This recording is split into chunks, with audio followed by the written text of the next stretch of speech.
ready for a summer Saturday on BBC Radio Devon with a little sprinkling of sport as well. And you may be able to run, say, 5 kilometres or even 10 kilometres, but how do you actually fancy running 500 kilometres in 10 days? Well, that's the goal of our next guest on the programme, who admits that actually he doesn't like running very much. Let's find out what he's up to and why he's doing it. Let's say hello to Sean Tilson, who's with us. Hello, Sean. Hi there, Richard. How's it going? I'm all right, thank you very much. Let's talk about what you're doing. 500 kilometres in 10 days. Why? Benny, how you doing, man? Good to see you. Good to see you too. Thanks for your time. How are you? Doing well. Yep. Doing well, yeah. Okay, so would you like to tell the viewers watching at home who you are? My name is Sean Tilson, and this year I ran 500 kilometres in 10 days. Why?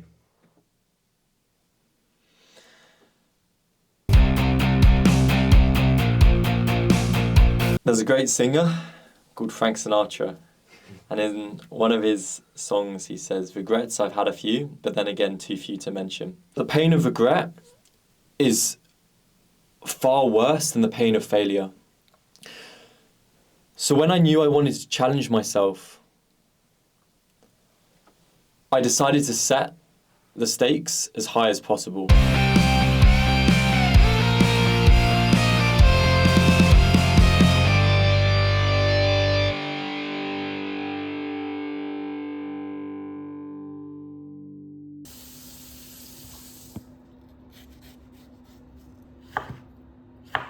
Got some melon over here. I don't know why my phone's not focusing.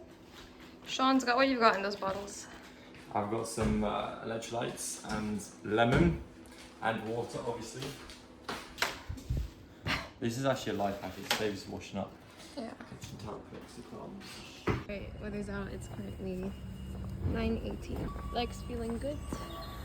That's because we haven't started running yet. I know. Yeah, I started the training days. The idea was to run 500 miles in 10 days. But I was just like, okay, this could be cool. I'd never seen this about before, so let's try and be the world's first. Probably not the best type of motivation, you know.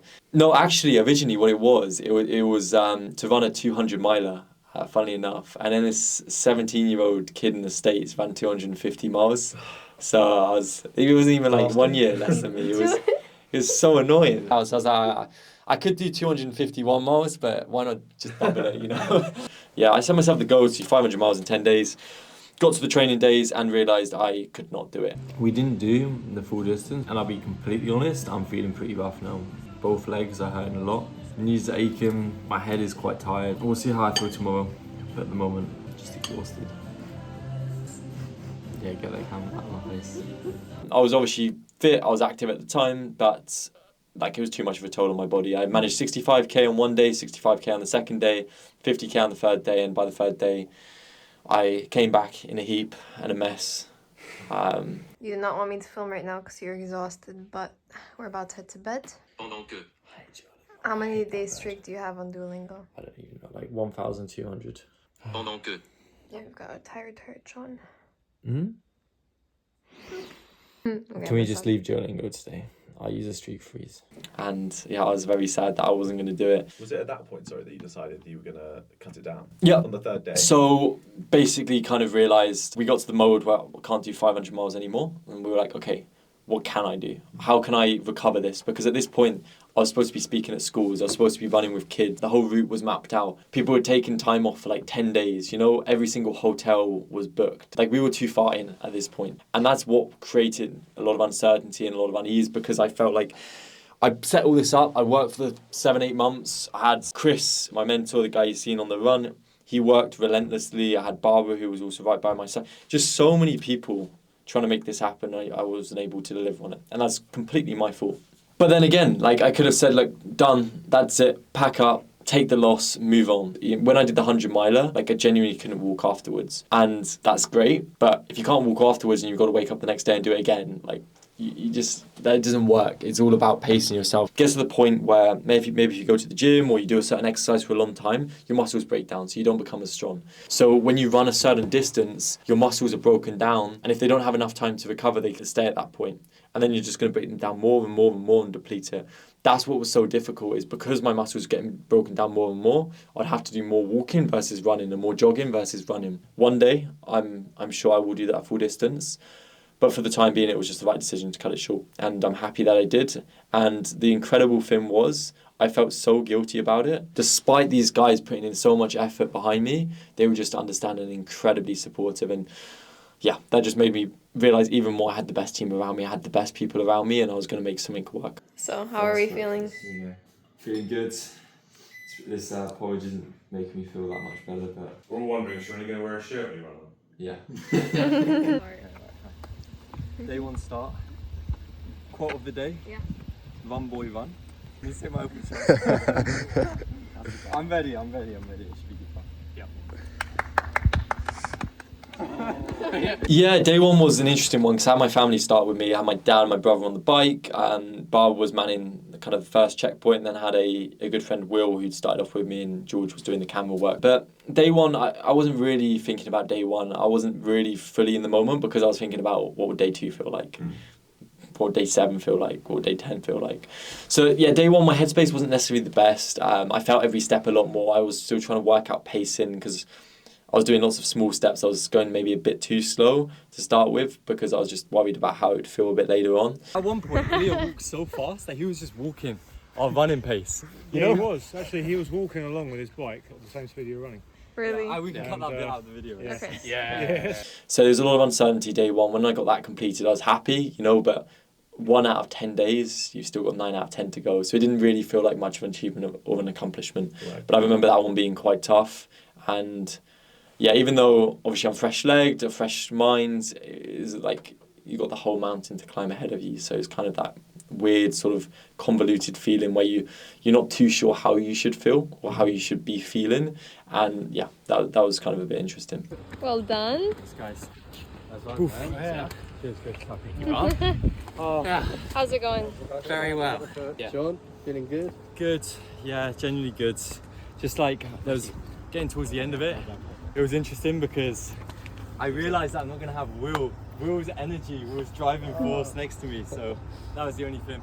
But I think tomorrow will be a telling day, like rest up and then see how it goes.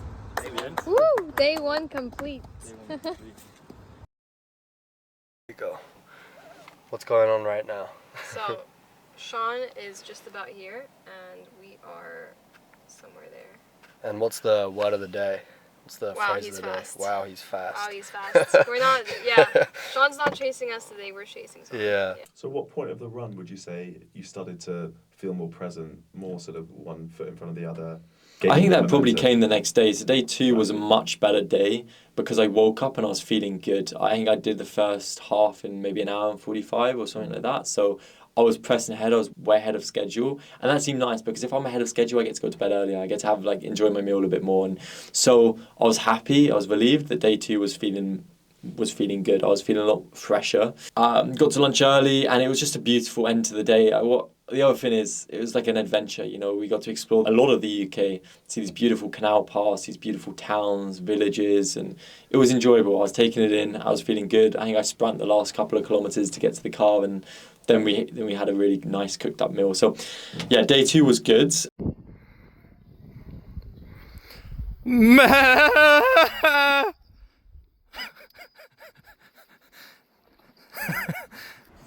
Hold it. Hold it. You can do vlog style. Right. You can vlog. Got a lot of sun cream on. Day 3. I'm feeling good. We've got a good night rest. Excited for today. I'm meeting a really, really good friend. To start with, Barbara's going to be running the final 20 with me. So I'm going to have some company en route. Speaking BBC Radio Devon, which will be exciting. So yeah, generally spirits are high. Body seems to have recovered quite well. Anand, quote of the day? Quote of the day. Quote of the day is the quote of the day. Should we go with that? Yeah, quote of the day is quote of the day. Awesome. It's hot. I'd done a couple of radio interviews at that point. That particular day took its toll because I felt my body wasn't necessarily reacting as well as I could. Like on day 2, I was able to run fast. On day 3, I felt like I couldn't. I felt like there was a speed limiter put on me, which was kind of frustrating, and it was hot and you wanted to press ahead. And especially around kind of the 30-kilometer point after lunch, it just drags on, you know, because it just feels arduous one step in front of the other. I had Barbara with me, which was very fortunate because she kept me going, but there was a couple of times I just sat down in a field, you know, and that was a hard moment. I'm not sure if you have any thoughts at the time on day 3, how you felt. I was doubting it, if I'm being completely honest. And that's the weird thing, because I was running with you quite a lot of the time, and I kept thinking to myself, like, I myself am struggling to cover this distance, and I felt negative in my head, but I knew I had to stay positive for you. And seeing you be negative as well, it was the hardest thing ever, because we weren't even halfway through the challenge, and I thought, how are we going to get to day 10 if we're already struggling on day 3? So my mind was already thinking, like, how can I comfort you when we don't complete the challenge? But I never told you about that doubt. Yeah. Like I said, I knew that I could still do it. It just felt like such an uphill struggle. It was almost like, you know, summiting a mountain, you get to the point, you're finally at the summit of the mountain, and you look up, you know, I'm not walking up this, I'm having to climb up it. And I think that was that moment. I continually ask myself the question, why? If you ask the question why, you're probably going to also ask yourself the question, why not? And you're going to be weighing between the 2 factors. So why should I do it? I want to better myself, challenge myself, learn more, introspect, do something for a really great cause. If you ask yourself the question, why not? You get straight to injury, or you get straight to the crux of the issue, the excuse. I have a plaque that says you can either have excuses or you can have results. You can't have both. And I know sometimes when those excuses are the most convincing, that's the time that the most people give up. I did it because I wanted to prove to myself and solidify that voice that the only thing that's ever going to limit you in your life is your own voice, is in your head. Once you get out of your head and you'll see what's possible, you're forever in a better place. And when I could take those steps and when I can make those incremental changes in my life, I was in a better place. And because I was in a better place, I was able to challenge myself to do more. And because I was able to challenge myself to do more, it became a positive feedback loop. Day 3. Day 4. Day 4. Don't do that to him. I'm feeling right. Very stiff, very achy. The bed was a bit too soft, you know? Like, it's hard to get out of, but the plan is I've got a friend joining me for the first chunk of the route. I'm just gonna try and get my head down, focus, because I just don't want this day to drag out any longer. So day 4, I had company at the beginning of the run, which helped a lot. So yeah, we started off well, felt fresh, felt good, and yeah, so we went, I think we were in Warwick around that time. I think I got through the first half quite quickly. You know, I think the 30k point's always a nice point, because you know you've got like 20k left. You push for the next 10k, you can kind of run, walk. Yeah. Get some music in my ears. You had like 150 grams of protein. Yeah.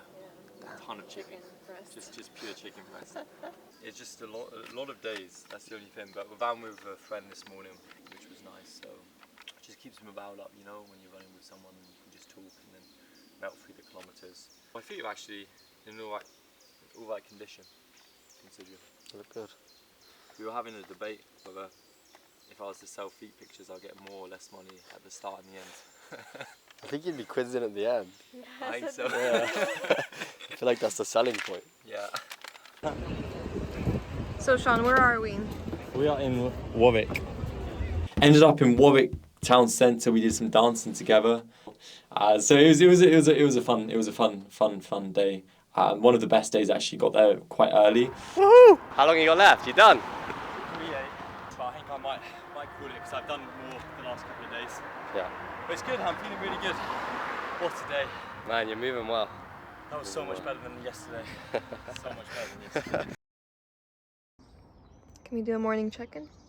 Alright, it's currently 6:56. Day 5.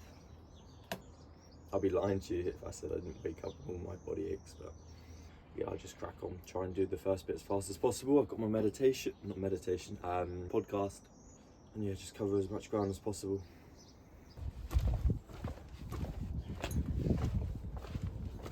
Right, So looking forward to smashing out day 5. It's a 50k route today. It's supposed to get up to 32 degrees, which should be interesting. That's why we started a little bit earlier. And feeling alright, the quote of the day is, I like to ride my bicycle, Queen.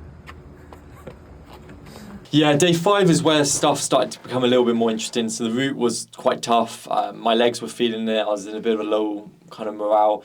I was trying to work out why the odd days are better than the even days. And I think one of the reasons why is when you go on a high, there's a natural low. I think part of this run and part of ultra running in general is there's going to be a high moment. You just never know when that high moment is going to be. You've just got to trust the process. And for me, it kind of went in ebbs and cycles. So there was never like one really bad day. There was challenging days, but there was always like small highs within each day. And those are the kind of highs that I clung on to.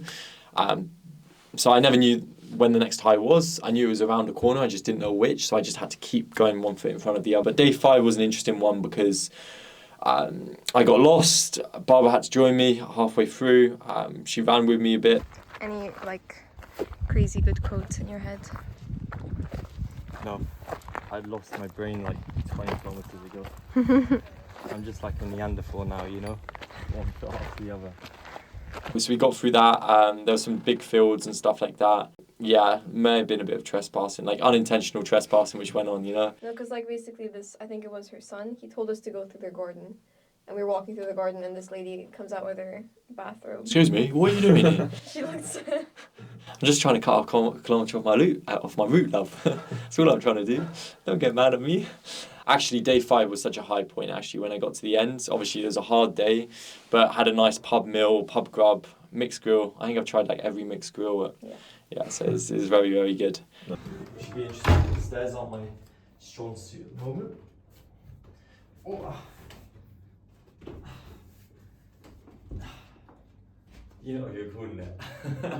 You have a bit of like a halfway point retrospective moment. Not really. I kind of, obviously you saw the days and you're like, hey, look, we're day 5. And, oh, brilliant, day 6. And then so on and so forth. You knew you were getting closer, but you're still quite far away. Like, we're talking whole days here, you know, like still a while. So we try not to think about that too much because I didn't want to put any undue or unnecessary pressure on, you know, like what was going through my head at the time. Nah, you're a beast, bro. Yeah, I think so. Sean, that's not funny.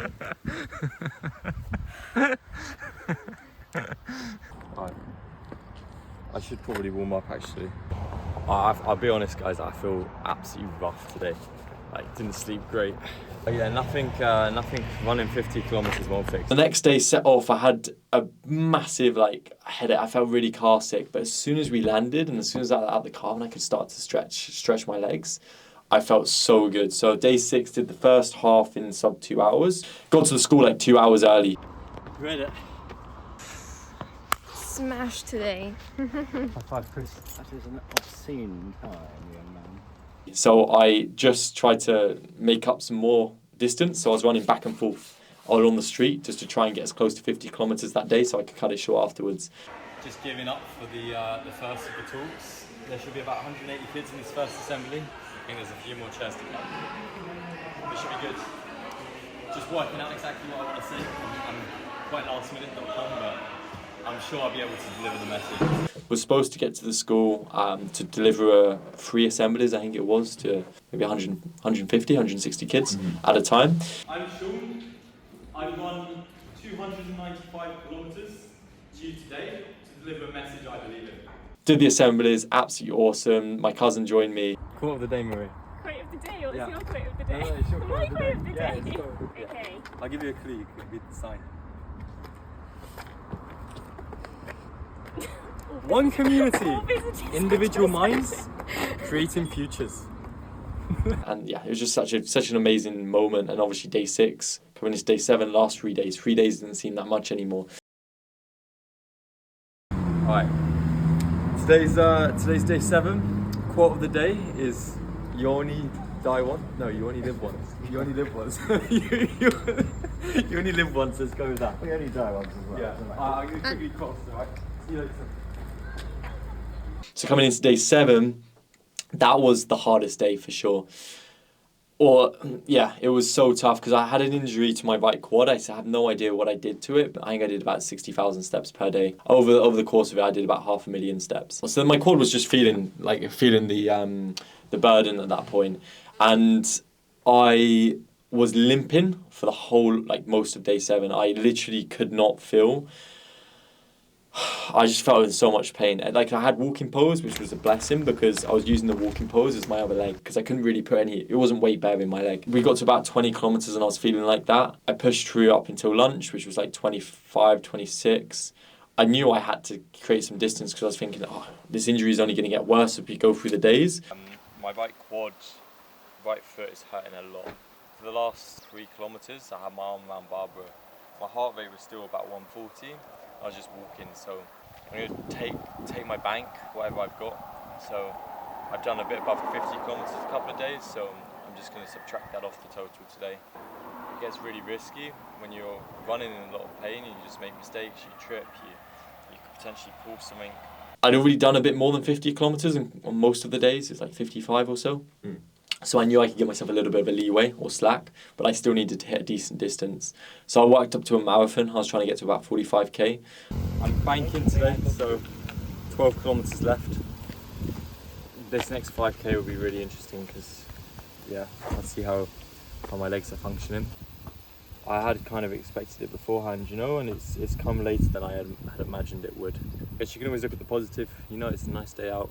Continue, plough on, and get today done, get it ticked off, and then we've only got a few more days. It would be 2 modes. I would be in 2 modes on that day. One is I'm limping, barely getting by. The other is I put my headphones on. I put on some music, blare it in my ears, try not to focus, and just push through sheer pain, which is what I did. And You don't understand how fast this guy would go. He'd be limping. We'd be doing an 8-9 minute kilometer pace.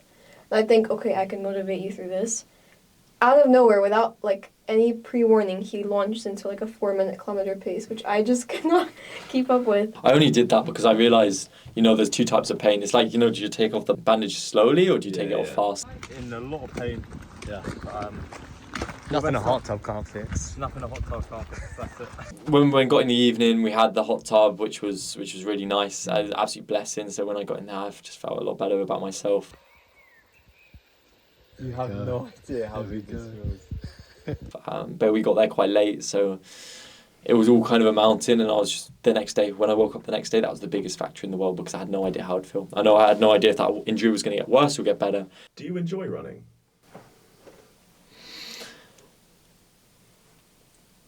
I enjoy the feeling it gives me afterwards. But at the start, I never enjoyed running. At the start, I actually saw it as a way to just make myself uncomfortable. And I realised that if I make myself uncomfortable, I'm probably growing. So, because no growth happens when you're inside your comfort zone.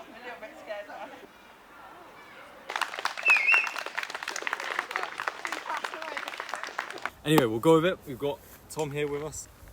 We've got Barbara with us. We've got Chris, but he's not running this one. He's run all of the others, but he just wants to give me a bit of a chance. Suffering a bit with my right quad, yesterday. I should be able to run it off. But yeah, feeling good, spirits high. Let's get this done. Thankfully, it got better. Day 8 was one of the best days. I had a talk at school that I previously spoke at in the morning. Then I ran with some kids to another school, did a talk at that school, ran to the river, and then I had friends join me straight off. So that entire day I was joined by really, really good friends. Where am I going to stand?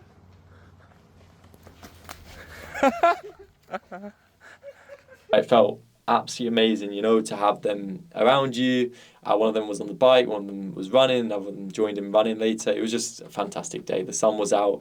Most of the run I had the heat wave, so I think it was 32, 33 degrees on most days, so it was obviously very hot. Thankfully, I'm quite good with the heat. I trained in India last year and that was 40 degrees. But it was obviously another factor to consider. Lots of sun cream, lots of precautions, lots of shade, lots of water. I shall keep going, mate. What you're doing is amazing. It was an honour to run with you. And just don't give up. Hey Sean, just I'm going to say it's absolutely incredible what you're doing. You're an absolute inspiration to us all. Remember, look forward, not far. But yeah, day was great. Day 9, this is where things started to get interesting. We're gonna do dance move of the day. No, I'm definitely kicking out there. Will, get behind me. I want you to give me a push, ready? Chris, I want you to sing and you'll spin me around, and I'm gonna push. And I wanna go home, and then you have me like this, and my heart skips a beat.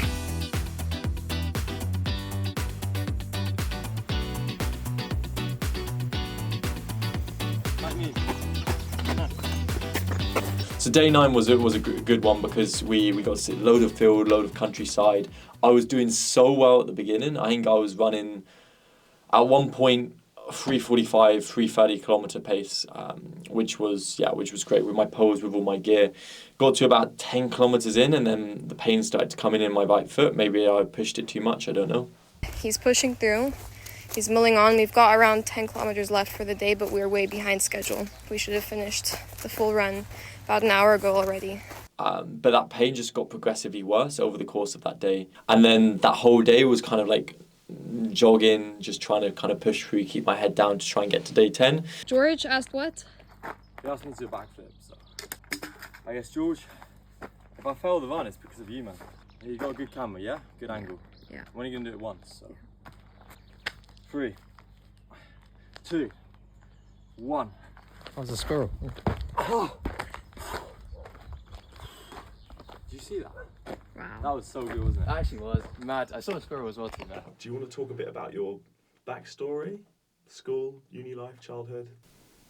I could, and I'm happy and I'm open to share, and I have done before, but I think it detracts from what I've done, and I don't think your past should define you. Of course, past has influence, has huge influence of the person that you are today, but I like to think that I like not to dwell on the past too much, and I know that's kind of contrarian to other beliefs where you should think, you should reflect, you should come to terms with everything. The elephant in the room is my mum died at 14 to cancer, but I can say that, and that's a fact of life. It happened. I know she'll be proud of where I am at the moment. But ultimately, if my mum was alive today, I think I'd be even better than where I am now. You know, it's not she died and therefore this made me want to challenge myself more. That's not the point, and it's very easy to kind of create the story and look back and say this is why I did this, and this is why I'm here now, and this encouraged me to do. But it's just not the truth. There is no you should run 500 kilometers in 10 days because it's good for you and it's going to challenge you, and that's not the point. Your 500 kilometers could be anything. It could be wildly different from mine. I genuinely hate it when people define me by my running. You're the guy who ran this, or you did this, or you're a runner, you're a marathon.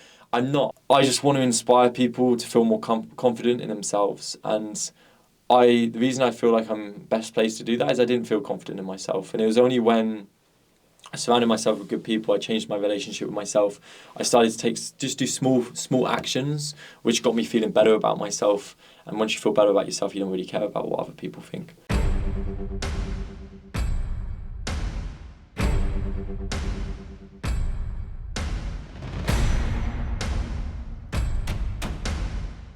Nice shot. Quote of the day comes from my favourite TV show on all sites, Only Fools and Horses. He who dares wins. He who dares wins. Into final day, and that final day was pure hell. I wish I could say, it's the end in sight. I think most days was 7 hours to complete. Well. So that last day we got lost a lot. Went through a load of thorns and brambles, and you get to the point where there was only one path and the path's overgrown, so be it. So you just got to go through. And that day was rough because I literally at that point had a stress fracture in my right foot. It was not weight bearing. So, illustration, if this was my foot, this is the bit that hurt, the base of it, which meant that if I put any weight on here, I'd lose. I wouldn't be able. I'd lose support, exactly. So I was running on my tiptoes the whole day, which obviously is not great for the structure. I don't know what it is. You're about 20k into the final day. I expected it to be easy, but I've probably been in more pain than day 7, which was really tough. Mainly because of my foot, so I was just struggling with the kind of range of movement. Yeah, it was mainly that, but now it's kind of seeped into like physical exhaustion within my body. So I just feel very, very depleted and tired. It took about 14 hours. As I started to near the end, obviously it felt good, but it was just a really special It moment. was like that scene from the film of the boy who has like issues with his legs and he gets chased by the bullies. Oh, Forrest Gump? Yes. And he runs away from them and What are they you calling me, Forrest Gump? Yeah. But basically he was limping with his like sticks, and then halfway up the hill To start sprinting. we take the sticks off of him and he starts sprinting. Bearing in mind I should have finished about 5 hours earlier, so 4 or 5 hours earlier. So it was painful, every step was painful. I think everyone had tears in their eyes. It was like something Almost out there, of a man. movie. It was so cool. It's dark, So everyone cool. has their phones, the flashlights, and we're all sprinting up the hill behind you. I think this is it, bro. What are you at? Oh no, we're not at the finish. Oh, to the entrance.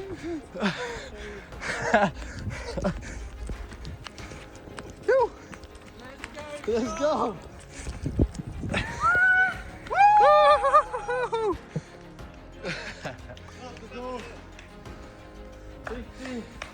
50 kilometers.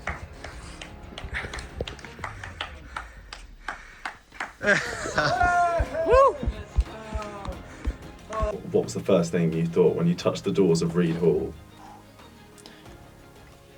It was a mix of emotions. Like, it wasn't like I touched the Reed Hall and then I felt like a wave go into my body and I started dancing. Like, it just didn't happen like that. It was, when I got to the end, it was one of the best moments of my entire life, for sure. I got to the base of the hill, and then I had my family members join me, I had my friends who were next to it at the time, and we all ran up this hill together. It was absolutely epic. How are you guys feeling after a grueling last day? Ethereal. We've been talking about this, but like, today was just a journey. I think Sean said it himself, like, it wouldn't have been day 10 without like proper roller coasters. Yeah. Like, we had moments where we were just being mental and feeling Yeah, and then next moment we're like, the feet dumb. dragging. Honestly, I'm so blessed to have the people I love around me, and just it wouldn't have been possible. There's no way it would have been possible if it wasn't for the team, for George, for sponsoring, and for Barbara. I don't know what to say. You've been on my feet for 10 days. 10 days straight. I mean, that's crazy. That's pretty impressive. Like, honestly, Barbara, like, you actually mean the world to me, and I'm so grateful to share this moment. You know, this is actually where we met people. Wow. So it's such a nice full circle moment. So I just feel so blessed. And Chris isn't here at the moment, but Chris has done all the planning, all the route. I had the privilege to speak at these schools and speak to the kids, you know. And it was funny because I was speaking to the kids, but I was really just speaking to my former self, what I wish I knew, in terms of confidence, in terms of the only voice that will limit you is yours. And hopefully by putting my money where my mouth is, you know, and doing this to inspire even just one person, you know, to step up and challenge themselves. So yeah, I just feel extremely lucky, you know. I'm the richest guy on earth right now to have all you wonderful people around me, and my dad obviously, and my popsy who gave me a bit of a round of applause as coming up the hill. I'm genuinely so blessed, so grateful for you all, and I'm so grateful to get this completed and get a good night's sleep afterwards. Well done. What I've done, to me, it doesn't seem like that much. I genuinely feel like anyone can do it if they put their mind to it. And to my previous self, it would have seemed like a lot to run 50 kilometers a day for 10 days. I do not recognize the person that I was 5 years ago. And that's only because I acknowledged the person I was in that present moment, which included all of my flaws, which included opening my mind to being uncomfortable, to acknowledging the truth. And the truth was I was insecure. The truth was I was unsure, uncertain of who I was and who I wanted to be. One question on my mind, and I'm sure it's on the viewers' minds as well, is what is next for Sean? As soon as I start to feel a bit more comfortable, I'm going to try some new activities. I don't really know. I haven't got I'm going to run 500 miles at one point maybe. But I'd like to do like a mountain trek. You know, like pick a big mountain and hike up a mountain. And we'll do an Ironman together. Oh yeah, and we'll do an Ironman together. Yeah, I think that'd be fun. Cool. We got the footage. Cool. I think that's done. Sweet. All right. Barbara, any last words? Yeah, I can take the camera. Hasta la vista. Hasta la vista. Wait, one more quote of the day. Quote of the day. Yes. Go on, Barbara. Quote of the day. Okay. I'm outsourcing this one to you. Wait, get the mic on her. I have a really good quote, actually. I read about this the other day. So, life is not about finding... Is it? Yeah. Life... If I get this wrong, I'm really sorry. Life is not about finding yourself. It's about creating yourself.